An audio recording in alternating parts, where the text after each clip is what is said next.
अस्सलाम वालेकुम जी, मेरा नाम आमिर बिलाल है। नाजरीन, आज की वीडियो में जो हम बात करने जा रहे हैं वो है तुर्की, सऊदी अरब और ईरान का एक ट्रायंगल बन रहा है और बहुत ही इंटरेस्टिंग किस्म की सूरत हाल है।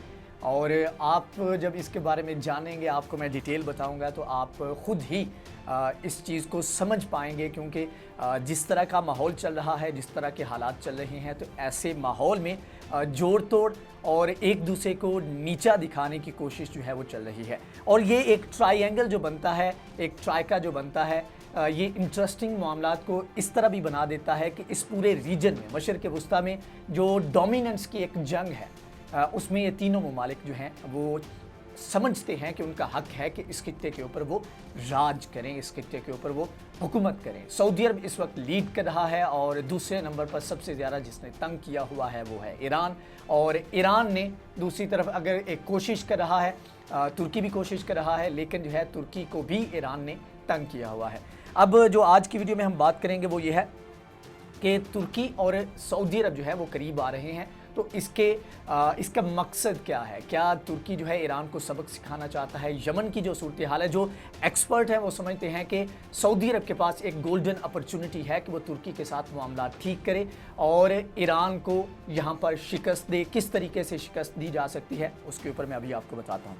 अच्छा जी, इसमें मामलात कुछ इस तरह से हैं कि थोड़ा सा आपको बैकग्राउंड दे दूँ कि रिसेंटली तुर्की और ईरान की जानिब से एक दूसरे के खिलाफ काफ़ी बयानबाजी की गई है, जिसमें तुर्की के ऊपर इल्ज़ाम आयद किया ईरान ने कि ये इराक की और सीरिया की जो है वो सॉवरेनिटी जो है उसको चैलेंज कर रहा है, क्योंकि तुर्की की जानिब से बहुत बड़े लेवल के ऊपर जो शामी और इराकी कुर्द हैं उनके खिलाफ एक ऑपरेशन किया गया और काफ़ी ज़्यादा जो है इसके अंदर जो है पूरी दुनिया के अंदर जो है इसके ऊपर डिबेट भी हुई।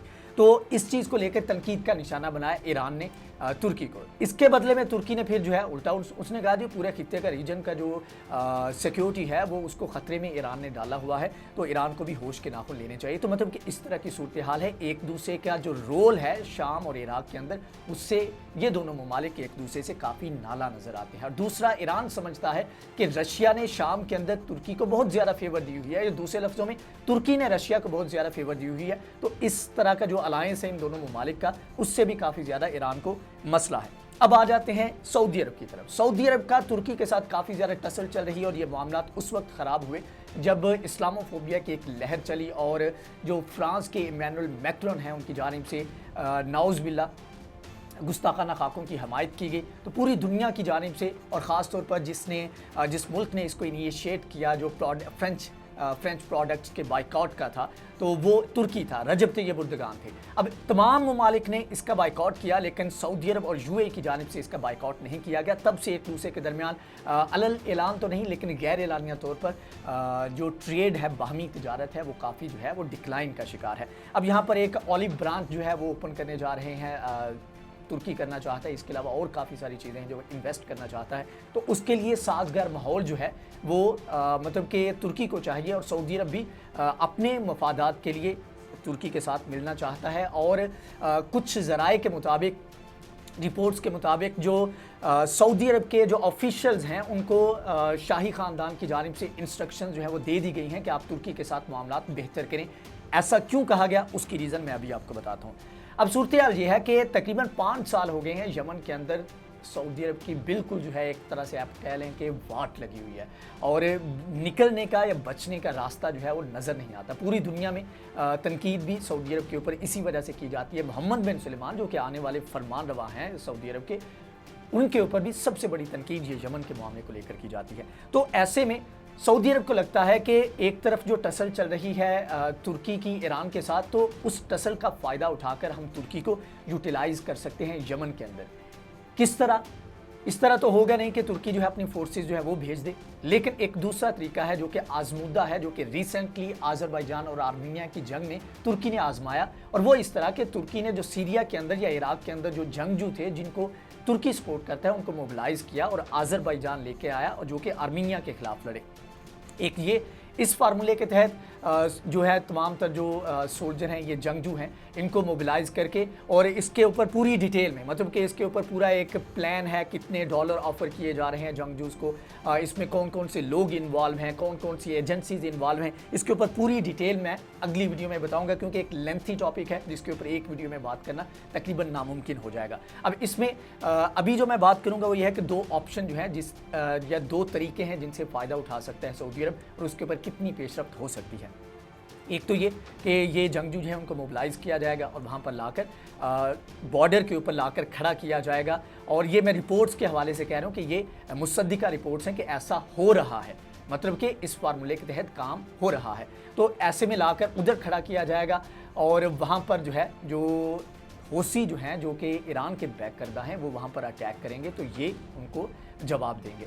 तो ऐसे कह लें कि एक नया फ्रंट बन जाएगा जो कि कोलिजन फोर्सेस हैं सऊदी अरब के अंदर, तो उनके लिए उनको एक रिलीफ मिल जाएगा। दूसरा, आज़रबाईजान और आर्मीनिया की जंग में एक्सपर्ट समझते हैं और पूरी दुनिया ने देखा भी कि जो डिसाइसिव फैक्टर था जिसने जंग का पलड़ा जो है वो आज़रबाईजान के हक में मोड़ा, वो ये था कि तुर्की के जो ड्रोन हैं वो कमाल के हैं। TB32 है, इसके अलावा और बहुत सारे ड्रोन्स हैं, उनका इस्तेमाल किया गया और यही डिसाइसिव फैक्टर था जिसने जंग का फैसला किया।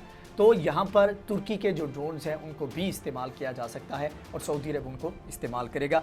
तो ये एक काफ़ी बड़ी डेवलपमेंट है और इसके अंदर किस तरह से रिक्रूट किया जा रहा है, कौन कौन से लोग वहाँ पर पहुँच रहे हैं, इख्वानुल मुस्लिमीन जो मुस्लिम ब्रदरहुड जिसको कहा जाता है उसका रोल क्या है, उसको किस तरह से एक्टिव किया जा रहा है, और रिसेंटली जो एक्यूज़ किया गया है हौसियों को कि उनके दाइश के साथ और अलकायदा के साथ लिंक हैं, ये तमाम तर चीज़ें बड़ी इंटरकनेक्टेड हैं और बड़ी इंटरेस्टिंग सी डिटेल्स हैं। इसके ऊपर मैं अगली वीडियो में आपको डिटेल में बताऊँगा। लेकिन फ़िलहाल सूरत हाल ये है कि ईरान को तुर्की जो है वो सिग्नल देना चाहता है कि अगर आप हमें सीरिया के अंदर, इराक के अंदर तंग करेंगे तो फिर ये है कि हम आपको यहाँ पर तंग करेंगे। और इस वक्त अगर ग्राउंड रियलिटी को देखा जाए तो सबसे बड़ा थ्रेट अगर सऊदी अरब या यूएई या दीगर ममालिक को है तो वो हौसी बागियों से है, मतलब कि हौसियों से है जो कि वहाँ पर आधे से ज़्यादा यमन पर हुकूमत कर रहे हैं और दारुल हुकूमत जो सना है यमन का उसके ऊपर भी काबिज़ है। तो अगर ये फ्रंट जो है ये कमज़ोर हो जाएगा, ये इधर जो है एक कह लें कि एक तिहरे मुकाबले का सामना करना पड़ेगा हौसियों को या ईरान को, तो काफ़ी ज़्यादा मुश्किल का सामना करना पड़ सकता है। मतलब कि दो बड़े प्लेयर जो हैं एक साथ हो जाएंगे जिससे ईरान को नुकसान होगा और ईरान ये अफोर्ड नहीं कर सकता। ईरान इसके ऊपर क्या इक़दाम करेगा वो भी अगली वीडियो में मैं आपको बताऊँगा। लेकिन बहरहाल फ़िल वक्त के लिए इतना ही। ये एक कह लें कि बहुत बड़ा एक चेंज है, बहुत बड़ी डेवलपमेंट है जो कि एक्सपेक्ट नहीं की जा रही थी, लेकिन बहरहाल इसके ऊपर काम हो रहा है। एविडेंस क्या है, इसके ऊपर किस तरह कितने कितने डॉलर्स जो हैं वो ऑफ़र किए जा रहे हैं, किस तरह से वहाँ पर जंगजुओं को मुंतकिल किया जाएगा, इसके ऊपर अगली वीडियो में मैं डिटेल में आपको बताऊँगा। अगर ये वीडियो ये हिस्सा आपको पसंद आया तो इसको लाइक करें, शेयर करें, हमारे चैनल को सब्सक्राइब करें। नेक्स्ट वीडियो में हाजिर होंगे, तब तक के लिए अल्लाह।